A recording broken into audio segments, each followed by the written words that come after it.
सरकार ने इथेनॉल मिलाने का बचाव ऐसे ही नहीं किया है। बीते 10 साल से आंकड़े बताते हैं कि इस प्रोग्राम से सरकार को करीब 2 लाख करोड़ रुपए की बचत हुई है और कच्चे तेल के आयात में भी 31 करोड़ टन की कमी आई है। सरकार ने यह भी दावा किया है कि इथेनॉल मिलाने के फैसले को जल्दबाजी में नहीं लागू किया गया है। पूरी खबर आपको विस्तार से बताते हैं। नमस्कार, आप देख रहे हैं न्यूज़ 18 का डिजिटल प्लेटफॉर्म और मैं हूं आपके साथ रश्मि शंकर।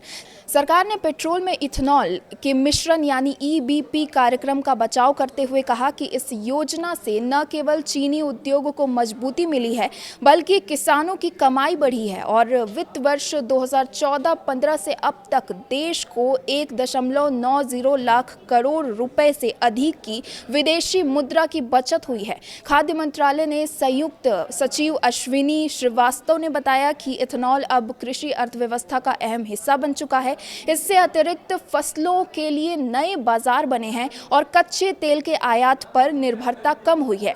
इस दौरान लगभग 93 करोड़ टन कार्बन डाइऑक्साइड उत्सर्जन में कमी भी आई है। श्रीवास्तव ने कहा कि गन्ना आधारित इथेनॉल से शुरू हुए ईबीपी कार्यक्रम ने गन्ना किसानों को समय पर भुगतान सुनिश्चित किया गया है और चीनी उद्योगों को वित्तीय रूप से अधिक सक्षम बनाया है। उन्होंने कहा कि गन्ना किसानों को बकाया अब ऐतिहासिक रूप से सबसे निचले स्तर पर है।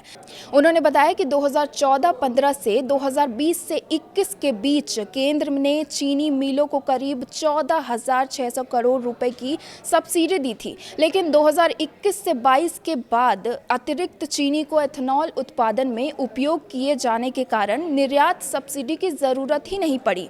सचिव ने कहा कि एथेनॉल उत्पादन में मक्का प्रमुख कच्चा माल बनकर उभरा है, जो 2024 से 25 में तेल मार्केटिंग कंपनियों को आपूर्ति का 47% रहा और मौजूदा आपूर्ति वर्ष में अब तक 36% योगदान दे रहा है। इससे मक्का किसानों को बेहतर मूल्य मिल रहा है। उन्होंने बताया कि देश में इथेनॉल उत्पादन क्षमता 2013 से 14 के लगभग 21 करोड़ लीटर से बढ़कर अब करीब 2000 करोड़ लीटर हो गई है। प्रधानमंत्री गरीब कल्याण अन्न योजना के तहत चावल में टूटे दानों की सीमा 25% से घटाकर 10% करने के हालिया फैसले से बेहतर गुणवत्ता का चावल मिलेगा और अतिरिक्त टूटे चावल का उपयोग इथेनॉल उत्पादन जैसे औद्योगिक कार्यों में किया जा सकेगा। जेईएमए के अध्यक्ष सीके जैन ने कहा कि इथेनॉल मिश्रण कार्यक्रम व्यापक शोध के बाद लागू किया गया है और ये जल्दबाजी में लिया गया निर्णय नहीं है। उन्होंने कहा कि E20 मिश्रण पर 2014 से 2018 के बीच 4 वर्षों तक अध्ययन किया गया, जिसमें वाहनों को लंबी दूरी तक चलाकर परीक्षण किया गया। E20 पेट्रोल को सभी इंजनों के लिए सुरक्षित पाया गया और इसे तकनीकी अध्ययन, पायलट परियोजना एवं नीतिगत चर्चाओं के बाद लागू किया गया।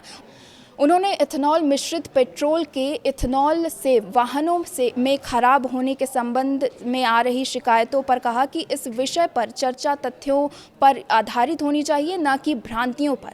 आपके इस पर क्या विचार है, हमें कमेंट बॉक्स में ज़रूर बताएं। फिलहाल इस वीडियो में आज के लिए बस इतना ही।